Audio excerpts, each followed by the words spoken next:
सुप्रभात दोस्त। कक्षा 10 में आज रस की परिभाषा और रस के स्थायी भाव तथा रस के प्रकार पढ़ेंगे। स्थायी भाव जब विभाव, अनुभाव तथा संचारी भावों के परिपक्व होकर सहृदय देखने वाले, सुनने वाले या पढ़ने वाले के हृदय को तरंगित करते हैं, तब वे रस कहलाते हैं।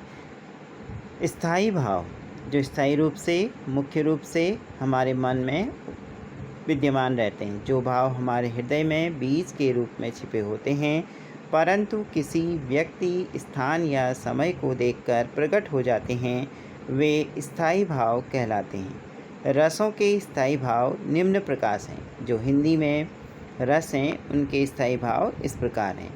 श्रृंगार रस, इसका स्थायी भाव रति। करुण रस, स्थायी भाव शोक। वीर रस, स्थायी भाव उत्साह। विभत्स रस, स्थायी भाव घृणा।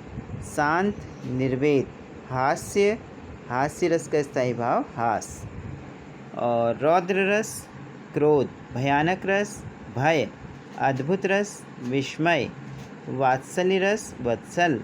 भक्ति रस इष्टदेव के विषय में रति या प्रेम का ही एक रूप है। उसके बाद है आपका विभाव। विभाव किसे कहते हैं, क्या होते हैं, किस विभाव जिस व्यक्ति, वस्तु, स्थान एवं समय को देखकर स्थायी भाव जागृत या उद्दीप्त हो जाते हैं, विभाव कहलाते हैं। ये दो प्रकार के होते हैं।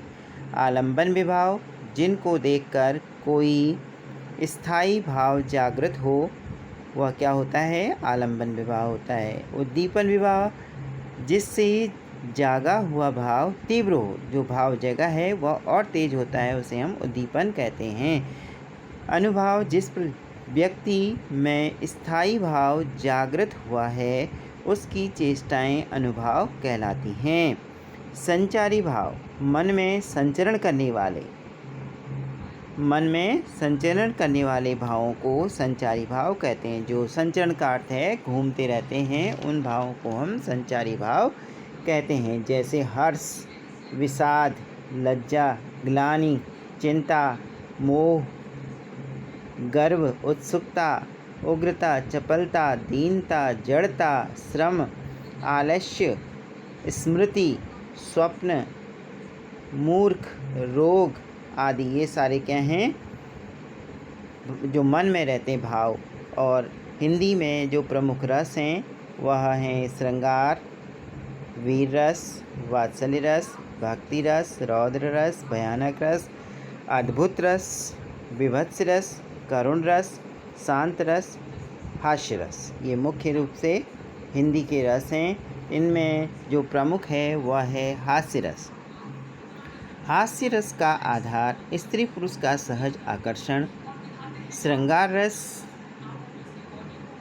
को जो भावों के द्वारा जगाया जाता है, भागों के द्वारा दो भागों में बांटा जाता है, संयोग श्रृंगार, वियोग श्रृंगार। संयोग श्रृंगार जब नायक नायिका का मिलन होता है, उसे हम संयोग श्रृंगार कहते हैं। वियोग श्रृंगार, जहाँ पर नायक नायिका बिछड़ जाते हैं या वियोग होता है, उसे हम वियोग श्रृंगार के नाम देते हैं। स्थायी भाव, जो श्रृंगार रस है, उसका स्थायी भाव है रति। यहाँ पर पति पत्नी या नायक नायिका का प्रेम दिखाया जाता है। विभाव, आलंबन विभाव, प्रियजन, नायक नायिका, पति पत्नी होते हैं।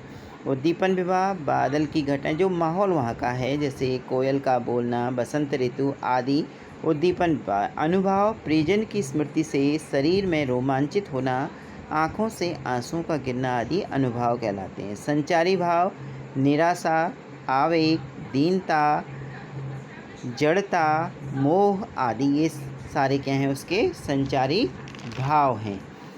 तो अगला आपका है श्रृंगार रस, इसकी परिभाषा, और कल हम इस श्रृंगार रस को कंप्लीट करेंगे। थैंक यू, धन्यवाद।